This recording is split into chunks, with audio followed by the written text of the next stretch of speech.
Bonjour à tous, on se retrouve pour une nouvelle vidéo avec mon ami Xa. Je bégaye un petit peu avec mon ami Xa et avec Pumba aujourd'hui qui vient pour la première fois, qui va nous surveiller ici du coin de l'œil. On est aujourd'hui ensemble pour une vidéo sur l'IAC, sur le bassin en général et donc sur l'examen du bassin. Tu ne savais pas, voilà, je te fais un peu comme ça, pas surprise. Donc là on va faire les tests en position debout, on commence par ça. Et on va commencer par les tests globaux. Donc tu vas tourner le dos, me tourner le dos. Tu regardes droit devant toi ici, il faut que tu aies les pieds qui soient à peu près à la largeur des épaules. Ouais, ça, j'étais sûr que ce que tu imagines comme étant la largeur de tes épaules. Et voilà, on commence comme ça. Et là, on va faire ce qu'on appelle le TFD, test de flexion debout. Donc c'est un test qui est aussi appelé test des pouces montants. Et on va se placer ici au niveau cutané, donc on ne place pas les pouces au niveau de l'élastique du caleçon, mais on va repérer les EIPS ici, et on va placer l'EIPS au niveau de l'interphalangienne du pouce ici. Donc, hop, EIPS interphalangienne du pouce, et donc on a la pulpe du pouce qui elle est au niveau du sulcus. Une fois qu'on est dans cette position-là, on va placer les index ici au niveau des crêtes iliaques. Et je vais te demander, Xavier, d'enrouler la tête et d'enrouler le dos progressivement. Voilà, l'ensemble du dos, et tu vas te pencher en avant comme si tu allais toucher le sol avec les mains, si tu peux, en gardant les genoux tendus. C'est important de garder les genoux tendus. Ok, et donc là, ce que je vais faire, c'est que je vais observer si un pouce monte par rapport à l'autre ou si c'est totalement symétrique à la fin du mouvement. C'est surtout à la fin du mouvement qu'on en tient compte. Là, tu vas plier les genoux et tu te redresses.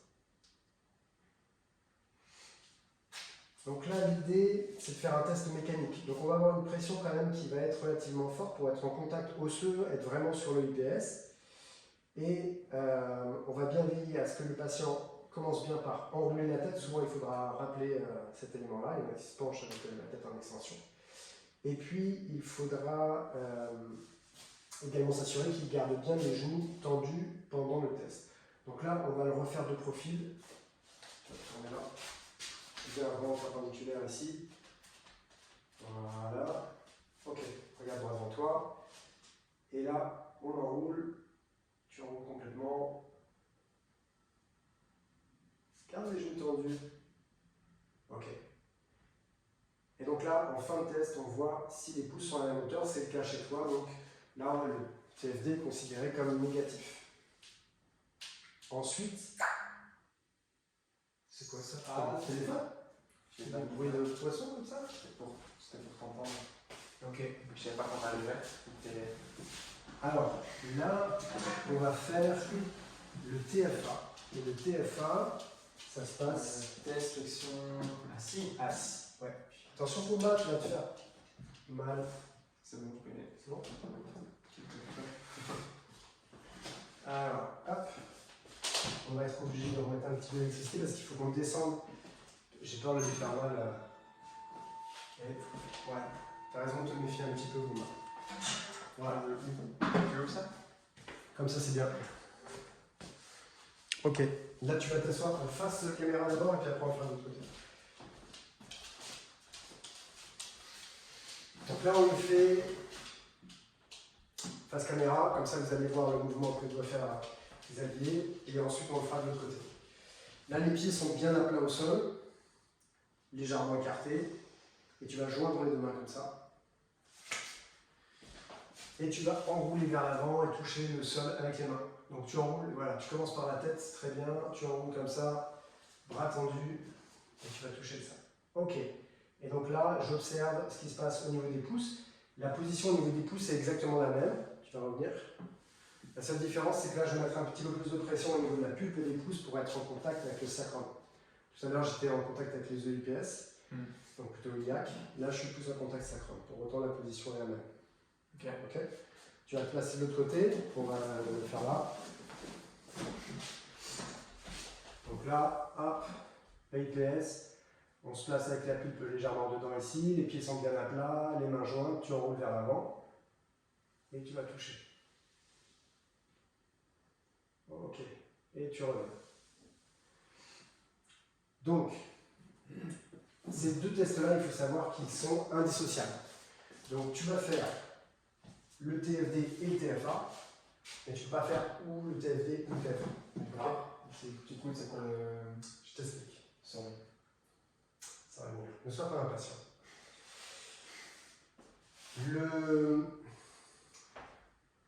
On va comparer en fait la hauteur du pouce montant en position debout et en position assise.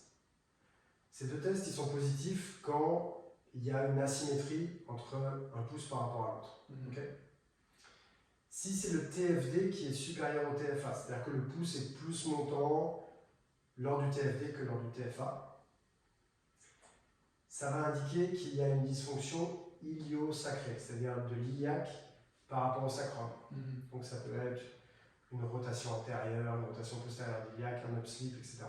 Tout ça, je te dis. Un nœud de slip. Un up slip. Ok. Ça va. Comment Et donc, si tu as un TFD supérieur au TFA, ça signe une dysfonction ilio-sacrée, donc de l'iliaque par rapport au sacrum, ou une dysfonction de pubis, c'est-à-dire de l'iliaque par rapport à l'iliaque, la partie antérieure. Et ce qui est notable, c'est que le côté du pouce montant indique le côté dysfonctionnel. Si le pouce montant est à droite, ça veut dire que ta dysfonction ilio-sacrée ou ta dysfonction pubis est à droite. Le TFA, s'il est supérieur au TFD, indique une dysfonction de sacrum ou une dysfonction de coccyx. Okay. Mais le côté du pouce montant ne te donne pas d'indication sur le type de dysfonction. Pourquoi? Parce que lorsque tu fais un TFD, tes pouces sont sur l'iliaque et donc tu es vraiment latéralisé. Donc s'il y a une dysfonction d'un côté, ça va vraiment perturber le fonctionnement de ce côté-là. Tandis que quand tu es au niveau du sacrum, là tu es plus axial. Et s'il y a une perturbation du sacrum, que ce soit une torsion antérieure ou une torsion postérieure, ça va avoir une incidence sur le sacrum. Et donc tu pourras avoir un côté montant ou l'autre. Pour autant, ça reste le sacrum qui sera en dysfonction d'un côté ou d'un autre. Donc tu ne pourras pas avoir de déduction du type de dysfonction sur le sacrum, simplement par le côté du pouce montant lors du TFA. Tu utilises souvent ça, toi? Ouais. Mais, bonne question, il faut savoir que ces tests ne sont que des tests qui t'apportent un faisceau de présomption, sont des tests globaux. Donc c'est pas parce que c'est positif, donc ce sont des tests qui sont assez décriés en ostéopathie, certains disent qu'ils ne servent à rien, d'autres les utilisent à chaque fois, etc. Ce qui est important, c'est en fait d'avoir tout le temps ta même routine de test, et que toi tu puisses te faire ta propre expérience par rapport à ça, et te dire ok, j'ai trouvé le TFD positif, est-ce que j'ai une dysfonction d'iliaque dans ce cas-là? Oui, je retrouve une dysfonction d'iliaque, donc voilà, là, ça me semble fonctionner, ou pas. Mais ça reste un faisceau de présomption, et ce qui te donne le plus d'éléments et qui te permet de savoir vraiment si tu as une dysfonction, c'est le test de mobilité qui vient à la fin. Donc si tu as un TFA ou un TFD qui sont positifs, mais que d'un autre côté, ton test de mobilité est tout à fait normal, tu passes ton chemin. Il n'y a pas de dysfonction. Donc ces tests-là te permettent d'avoir un faisceau de présomption par rapport à une zone dysfonctionnelle. Donc, premier test, TFD, TFA. Deuxième test global, on va avoir le test de la commère. Donc le test de la commère, il va falloir qu'on fasse un petit peu de place. Ça te plaît ce terme-là? Parfait. Tu vas te mettre debout. Entre le slip et la commère, voilà, on va un thème.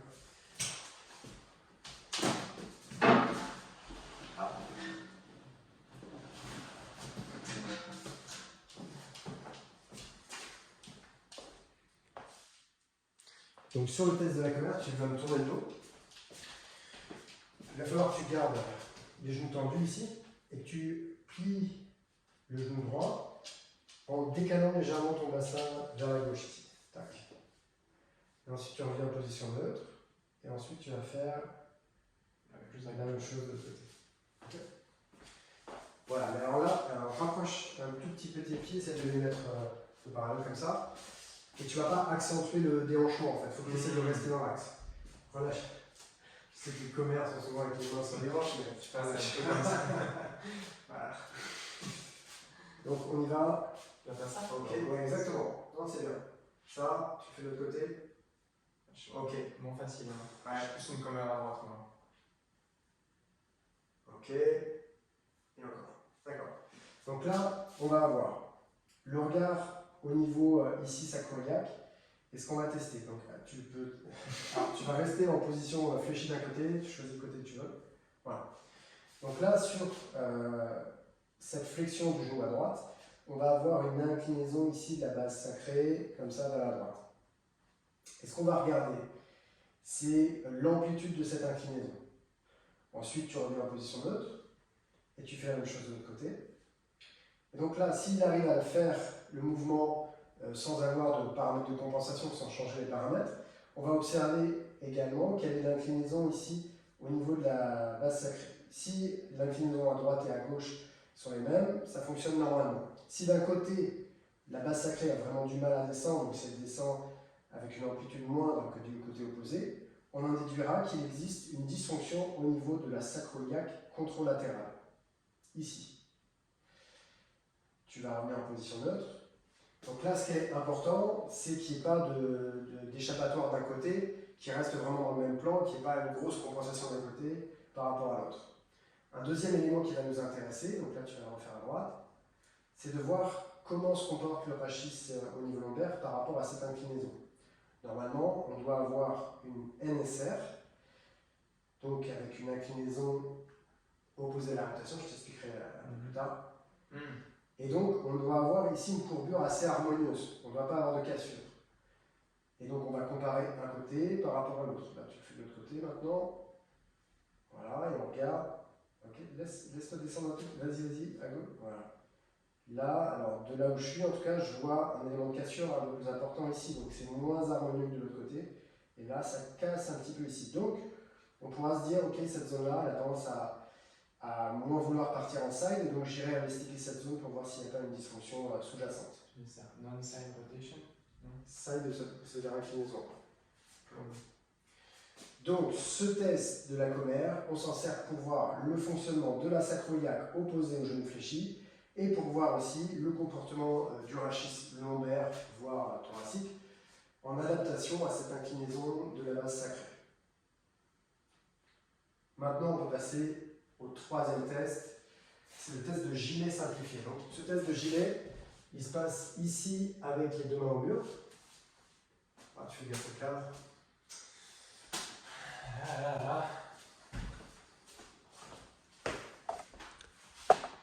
Il va sonner. Je préfère couper avant. Ok. Pas que c'est tout en plein de ton explication, tu vois.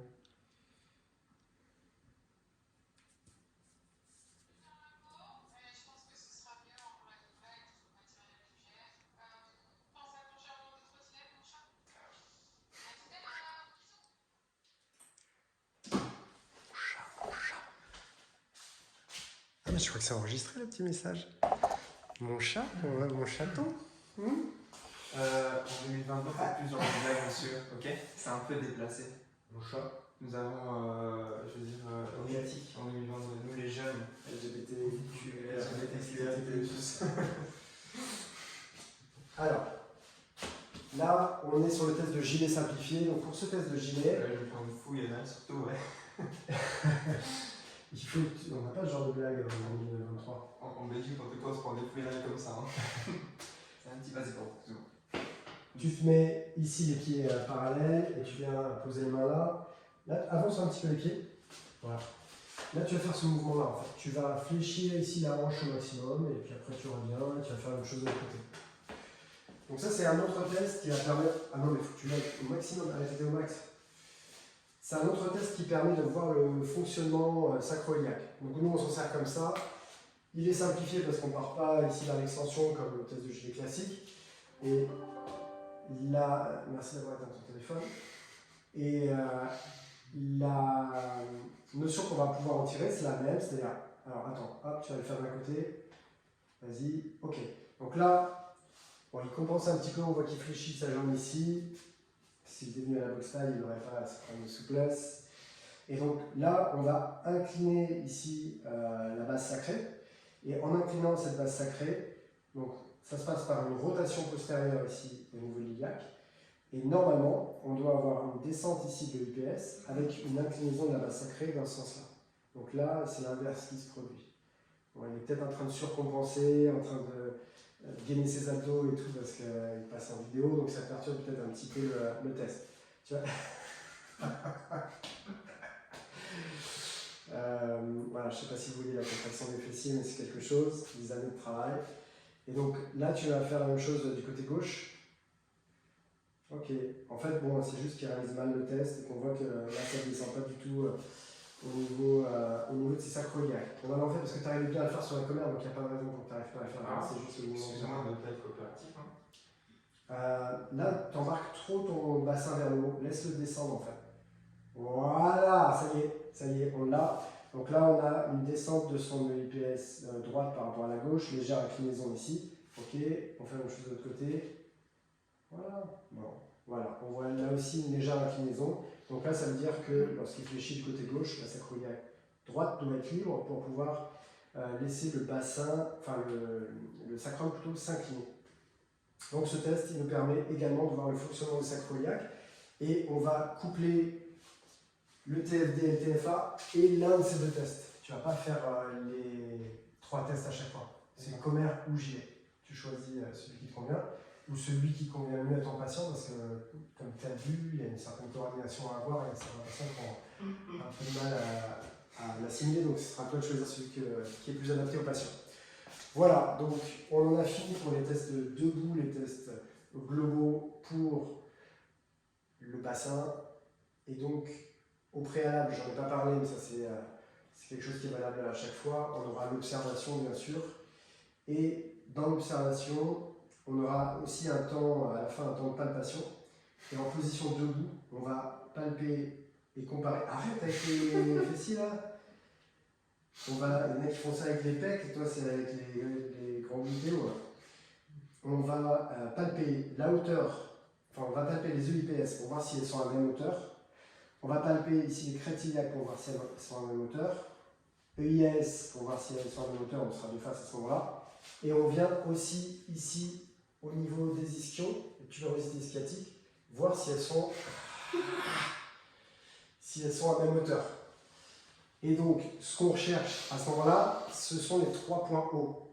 Donc, EIS, EIPS et tuberosité sciatique. Et si on a les 3 points hauts, ça va signer un upslip. Je t'expliquerai ce qu'est un upslip la prochaine fois. Très bien, merci.